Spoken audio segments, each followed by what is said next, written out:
ચાલો ખેડૂત મિત્રો, મારી તમામ જાણકારી આમ જુઓ તો દરેક વ્યક્તિ માટે સરખી છે. એટલે જેને માર્ગદર્શન લેવું છે એને આપણે શુક્રવારે જે તાલીમ કેમ્પ શનિ રવિ હોય છે એના આગલા દિવસે એટલે શુક્રવારે આવી વ્યવસ્થા રાખેલી હોય છે. આ માટે પણ રજિસ્ટ્રેશન કરાવતા પહેલાં માહિતીઓ લઈ લેવી જરૂરી છે, કારણ કે જે તે સમયે એક લિમિટથી વધારે સભ્ય સંખ્યા જો થઈ ગઈ હોય તો શુક્રવારમાં પણ વધારે સંખ્યાઓ લઈ શકાય નહીં. બને ત્યાં સુધી જે લોકો તાલીમ કેમ્પમાં આવે છે એને આપણે સમાવેશ કરવા પ્રયત્ન કરીએ છીએ. તેમ છતાંય છેલ્લી ઘડીએ કોઈ રજિસ્ટ્રેશન કરાવતા હોય તો એમને માહિતી લઈ લેવી જરૂરી છે. હવે એના માટે શુક્રવારે જે મળવાની વ્યવસ્થા છે અને શનિ રવિ તાલીમ કેમ્પમાં આવવાની વ્યવસ્થા છે, પરંતુ માત્ર ને માત્ર શુક્રવારે કોઈ આવવાનું નથી. Rare of the rare case ક્યારેક એવા હોય કે જેને ઇમરજન્સી હોય અને મારે જો સમાવેશ થઈ શકે એમ હોય તો હું એને શુક્રવારે આવવાની પરમિશન આપું, પછી શનિ રવિ એ નેક્સ્ટ તાલીમ કેમ્પમાં લાભ લઈ શકે. આ રીતે રેર કેસમાં વ્યવસ્થા થઈ શકે.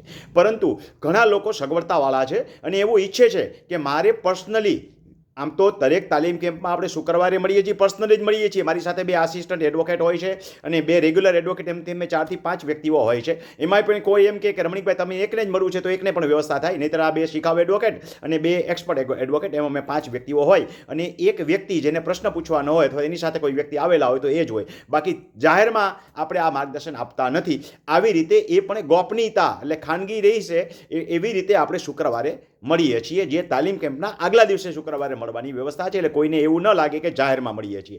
પરંતુ જેને પર્સનલી મળવું છે, જેને ભગવાને સગવડતા આપી છે અને એમ થાય કે મારે તો પર્સનલી જ મળવું છે, તો એ લોકો, હું જે સેવાકીય પ્રવૃત્તિ કરું છું, જે બલરામ ખેડૂત સેવાધામ સંસ્થાનું નિર્માણ કરવા જઈ રહ્યો છું અને અત્યારે એની કામગીરી પણ ઓલરેડી હવે ચાલુ થઈ ગઈ છે, તો એની અંદર એને 11,000 રૂપિયા ડોનેશન આપવાનું રહેશે. આ એના માટે ડોનેશન નથી, એ સમજો બરાબર. બદલામાં એને 3 તાલીમ કેમ્પ મળશે. એટલે રેગ્યુલરની જે ફીસ હોય છે એ 3 વખત બેવડાવી નાખો એટલે થઈ ગઈ આ રકમ. તો 3 તાલીમ કેમ્પની અંદર એ પોતે આવી શકશે અથવા તો પોતાની જાતે પોતાના સગા સંબંધી ભાઈ કોઈ પણને લાવી શકશે. એટલે 3 તાલીમ કેમ્પની ફી થઈ એની. ઉપરાંત એક વધારાનો હું બેનિફિટ આપું છું. મારું એક સ્વભાવ છે કે કોઈ આપે એને એનું સવાયું કે દોઢું કરીને આપવું. તો બદલામાં એ આવતા એપ્રિલ 2027 સુધી જેટલા તાલીમ કેમ્પમાં આવશે એમાં એ 1,051નો લાભ લઈ શકશે. એટલે કે એને 70% ફી ડિસ્કાઉન્ટ મળશે. આ રીતે કોઈને સ્પેશિયલ સુવિધા જોઈતી હોય તો એ વચ્ચે મને જ્યારે અનુકૂળતા હશે ત્યારે એને બોલાવી લઈશ અને જે સ્થળે બોલાવું એ સ્થળે આવી અને મળી શકશે. તો આનો લાભ પણ લઈ શકશે.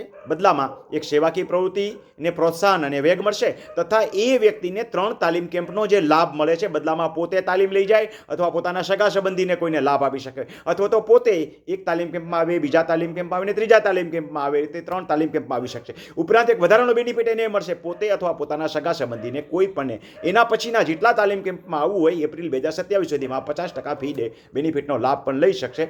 આ રીતે સ્પેશિયલ સુવિધા રહેશે. આને કોઈ આપણે વીઆઈપી સુવિધા કહેતા નથી, પરંતુ કોઈ વ્યક્તિને ઇમરજન્સી છે તો જ આ રીતે આવવાનું છે, નહીંતર આ રીતે મારો સમય પણ બગાડવાનો નથી. એના માટે આપણે શુક્રવારે વ્યક્તિગત મળવાની વ્યવસ્થા જ રાખી છે. એટલે એ પણ વીઆઈપી જેવી સુવિધા છે. એમાં ક્યાંય આપણે જાહેરમાં મળતા નથી. આટલી એક ચોખવટ જે લોકોને ઇમરજન્સી છે એના માટે થઈને. તો આશા રાખું છું કે આ માહિતી તમે વ્યવસ્થિત સમજી ગયા છો. તેમ છતાંય પરબારી ફી ભરવાની નથી. પહેલાં રજિસ્ટ્રેશન માટે મને પૂછવાનું છે, હું હા પાડું પછી જ ફી ભરવાની રહેશે, રજિસ્ટ્રેશન કરાવવાનું રહેશે તાલીમ કેમ્પનું. એ પણ ધ્યાનમાં રાખજો.